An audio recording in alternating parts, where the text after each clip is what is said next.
Boa tarde, pessoal. Mais uma terça-feira. Olha só, hoje a gente tem muita coisa boa, tá? Eu queria que vocês prestassem muita atenção, tá? Esses dois conteúdos que vão ser dados hoje, ele exige de vocês uma atenção muito maior, tá? Isso por causa da complexidade que pode ser. Lembram que eu disse para vocês que um conteúdo leva o outro? Na última aula que nós tivemos, antes dos simulados, nós finalizamos os conteúdos de matemática com perímetro. Hoje a gente vai fazer a abertura de um novo capítulo, que é o capítulo 11, tá? E a gente já vai falar um pouco sobre simetria. O que é que seria simetria, tá bom? E aí eu queria que vocês abrissem na página 32, tá certo? Olha só. Na página 32 eu tenho uma imagem, tá? Que é essa daqui. Eu tenho um professor e eu tenho dois alunos que um tá com a malha quadriculada, né? E a outra tá aí com duas figuras, ela passou uma linhazinha no meio. Isso vai ser muito importante para a gente discutir. E aí, a priori, o que é que a gente tem que fazer? Explorar essa ilustração, certo? Essas metades dessas figuras da página 32, que a menina ela tá pintando, essa moreninha, elas são iguais ou são diferentes? Quando ela dividiu ao meio, essas figuras que estão de um lado e do outro, elas são iguais ou elas são diferentes? E aí, o que é que vocês me dizem? Depois eu quero que vocês me contem, tá? Quantos quadradinhos o menino usou para desenhar a figura na malha quadriculada? Aí depois vocês contam direitinho, tá bom? Olha só, gente. A gente vai falar um pouco sobre simetria. E aí eu queria que vocês acompanhassem muito na página 33, tá bom? Olha só, que é essa página aqui. Vamos acompanhar. Você sabia que muitos pintores usam figuras geométricas em suas obras? Observe esta obra do artista Rubem Valentim. Então, vejam bem. Eu tenho aqui a obra do meu caro Rubem Valentim, que é essa obra aqui, onde ele utilizou figuras geométricas. Aí aqui a gente tem triângulos, a gente tem círculos, tá? E vocês vão perceber, logo aqui embaixo, que essa obra de arte, né, com esses triângulos e esses círculos, eles podem ser divididos em metades iguais. Vejam. Aqui, aqui, aqui, aqui, ó. Tá tudo igualzinho, ó. Até esse que não foi dividido, certo? Então, observem que esses triângulos, esses círculos, eles foram divididos em metades iguais, tá? Então, professora, mas o que é que tem a ver isso com a simetria da reflexão, tá? A simetria da reflexão ou simetria axial, né? Ela tem essas duas nomenclaturas, tá? Ela vai ser um ponto de referência, né? Aqui, ó, a gente pode traçar uma linha reta sobre essa tela de modo a dividi-la em duas partes iguais que se sobrepõem. Então, se vocês recortassem isso aqui e vocês dobrassem ao meio, essa figura, ela ia se sobrepor à outra, certo? E elas são exatamente iguais. Então, essa linha traçada que tá dividindo a figura ao meio, tá? Ela é chamada de eixo de simetria, certo? Por quê? Porque ela vai justamente dividir essa figura em duas partes iguais, certo? Quando é que uma figura ela é simétrica?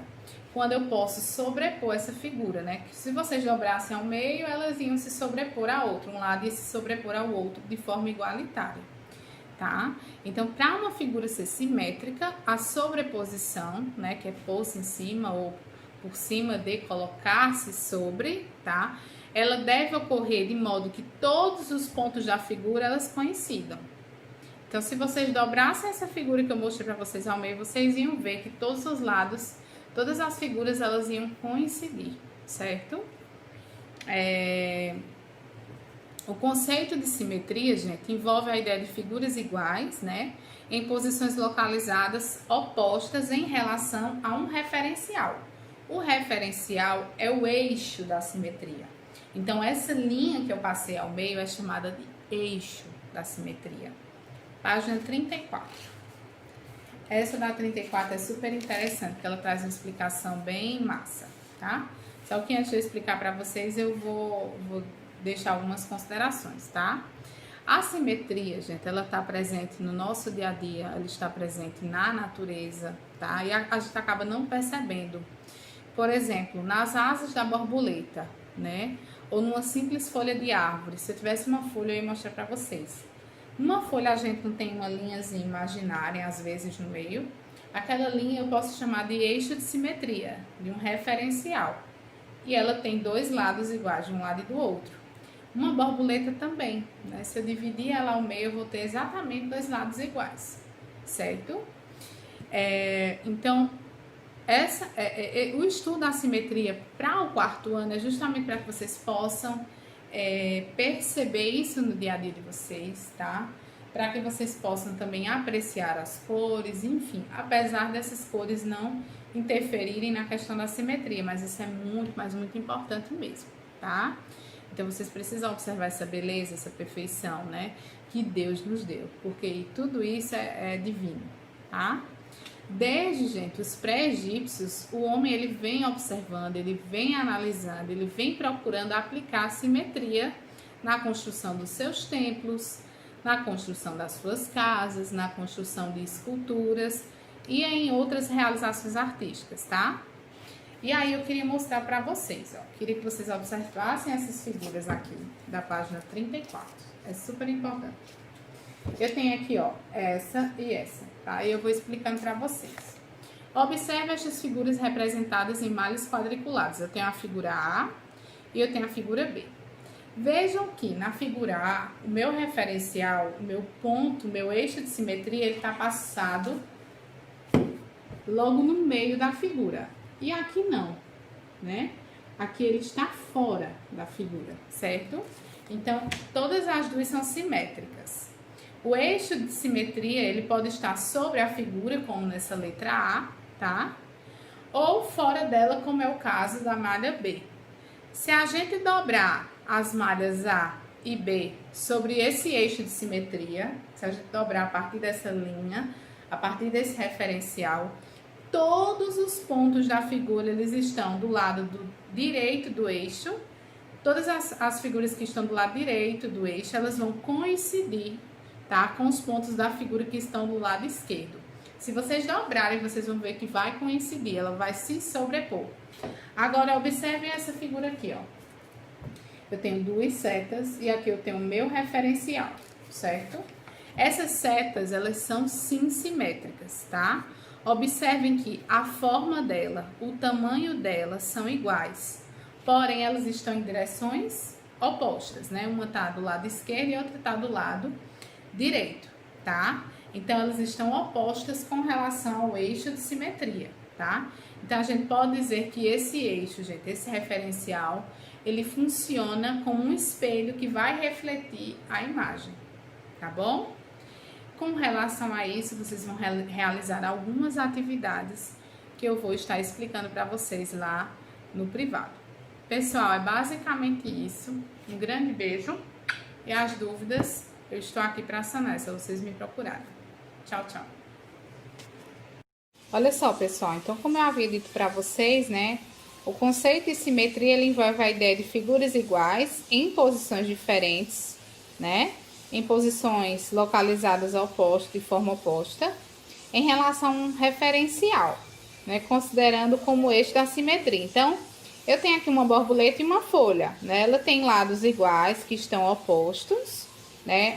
Um lado tá para a direita e outro para a esquerda. E essa linha que eu tenho aí no meio é um referencial, tá? O referencial que é considerado eixo da minha simetria, tá bom? E olha que coisa interessante, ó. Aqui eu trouxe uma reflexão para vocês. Eu tenho essas duas figuras, tá? E a gente pode observar que um eixo, por exemplo, o eixo dessa primeira figura, ele tá dentro, né? Na simetria da reflexão, a gente pode observar um eixo que pode estar dentro da figura, como nessa primeira figura, tá? E pode também estar fora dela, certo? E, ó, vejam nessa segunda imagem. tanto uma quanto a outra vai servir como um espelho refletindo a imagem da figura desenhada, tá? Então, eu posso ter um eixo da simetria dentro da própria figura e um eixo da simetria fora dela, ok? Olha só, pessoal, isso aqui que eu tô trazendo para vocês é para que vocês tenham uma noção da questão da simetria, tá? A simetria não é o número de lados que tem uma figura, não, certo? De modo geral, a simetria ela vai considerar apenas a forma, não vai considerar as cores, certo? As figuras elas podem apresentar mais de um eixo de simetria, tá bom? Então, por exemplo, naquele material de apoio da página 36 que vocês vão fazer a atividade, certo? Essas figuras, elas possuem algumas propriedades importantes que vão determinar a quantidade de eixos de simetria, certo? E aqui, ó, no triângulo, por exemplo, eu posso traçar três eixos, ó. 1, 2, 3. Portanto, o triângulo, ele tem 3 eixos de simetria, tá? O quadrado, por exemplo, quantos eixos ele vai ter? 4, ó. 1, 2, 3, 4 eixos. O retângulo ele vai ter 2 eixos de simetria, ó. 1, 2, certo? Já o pentágono, ele vai ter 5 eixos, ó. Se vocês contarem, ó. 1, 2, 3, 4, 5. E o isósceles, que é o trapézio, que é esse bonitão aqui, ele tem apenas um eixo, ó. Só posso passar uma vez, tá? Então, aqui vocês já sabem mais ou menos como traçar no material de apoio. Vocês vão aprofundar esses conhecimentos em outras séries, com certeza, tá bom? Pessoal, vamos lá para mais uma aula. Olha só, trabalhamos a simetria da reflexão e agora a gente vai trabalhar a área de figuras planas. Como é que a gente pode calcular a área, tá? Eu queria que vocês observassem essa imagem da página 40, essa daqui, ó. Eu tenho aqui uma horta, tá? Eu tenho aí plantação de tomate, acho que é couve-flor, deixa eu ver, deve ser. E de outra coisa, acho que é cenoura, tá? E aí eu queria que vocês observassem com muita atenção. E a primeira pergunta é: como é que vocês fariam para calcular a área usada para o plantio dos pés de tomate? Como é que vocês calculariam essa área? Como vocês fariam para calcular a área da horta toda, tá? Então, olha só. Aqui, eu tenho uma horta que os alunos do 4º ano construíram, né, na página 40, todo mundo acompanhando. A superfície deste terreno da horta, ela foi dividida em quadrados do mesmo tamanho. Vejam que os quadradinhos estão justamente do mesmo tamanho, tá? Considerando cada quadrado desse como unidade de medida, a gente pode afirmar o quê? Tá? Quantas vezes coube cenouras? Ó, vamos contar juntos. Eu tenho 1, 2, 3, 4, certo?